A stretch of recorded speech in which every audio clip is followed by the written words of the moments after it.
I haven't done driving series for so long. What about today? We are doing it in Tokyo, Japan for 5 different cities.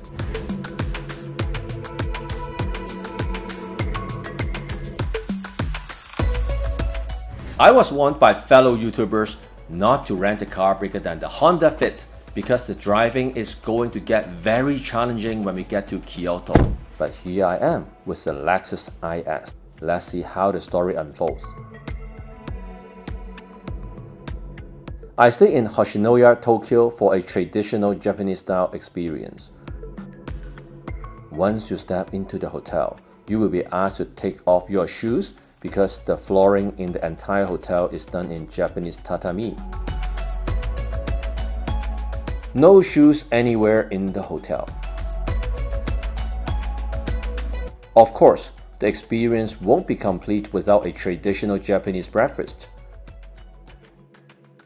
Tokyo is definitely a heaven for shoppers and foodies. There's so many different types of cuisines within Japanese cuisine.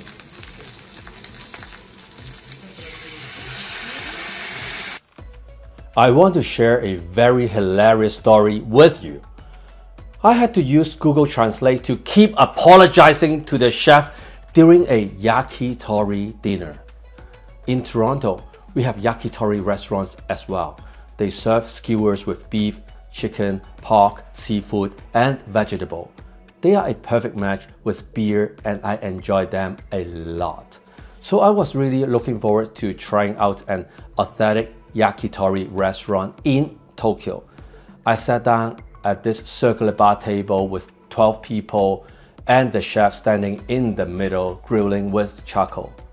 The atmosphere was great and I was the only one who couldn't speak Japanese, so it felt really authentic. The first skewer was chicken fillet. Took my first bite. I was shocked. It was all pink inside, almost like chicken sashimi. So I told the chef to recook it. He gave me a weird look. Then came chicken liver, chicken heart, all half-cooked. Something must be wrong. At the spot, I started Googling what yakitori really means in Japan. Oh my gosh. It actually means eating the whole chicken on skewers. Literally the whole chicken, including all organs, half raw. And the more high-end the restaurant is, the more raw it gets. I kept asking the chef to overcook for me, and even then, things were only around 70% cooked. He must have felt really offended to overcooked. I left most of the skewers on my plate while everyone else emptied theirs with beer and laughs. I was so embarrassed that I kept apologizing to the chef. In the end, he didn't even say bye to me. What an experience. If you want to try authentic yakitori in Japan, make sure you are good with raw chicken.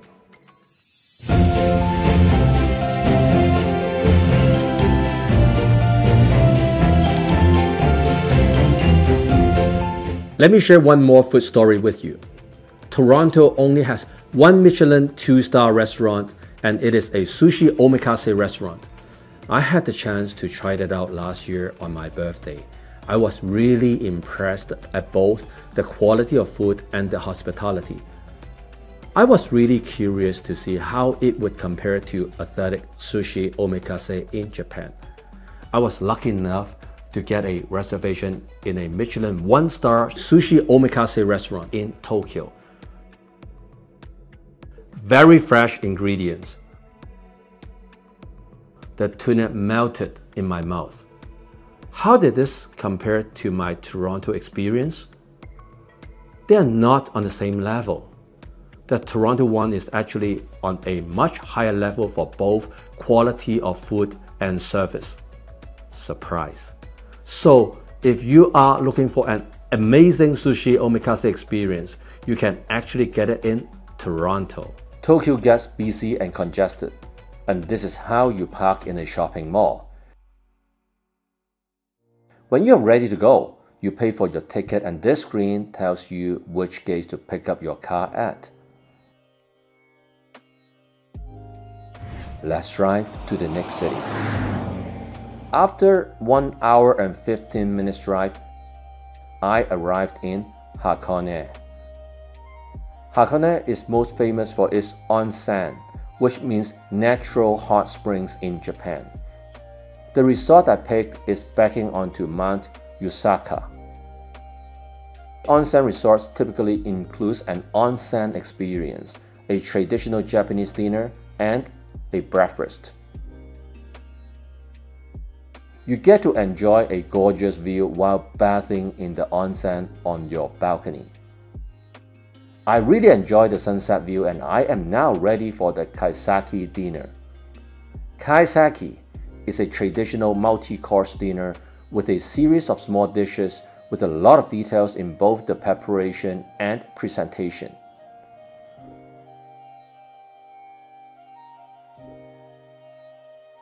This is rice in the making.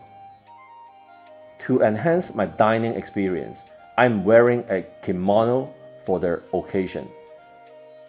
After dinner, it's onsen time again. This hotel includes a private onsen experience that you can book and enjoy all by yourself. A traditional Japanese breakfast is a perfect way to charge up for the day. Let's go visit the most famous tourist spots in Hakone, Owakudani. It is an active volcano zone where sulfurous fumes, hot springs, and hot rivers can be experienced. The last eruption occurred some 3,000 years ago. Next week, we are going to drive to my favorite city in Japan, and I'm going to show you the most classy hotel room that I have ever stayed in. Happy New Year! See you in 2024.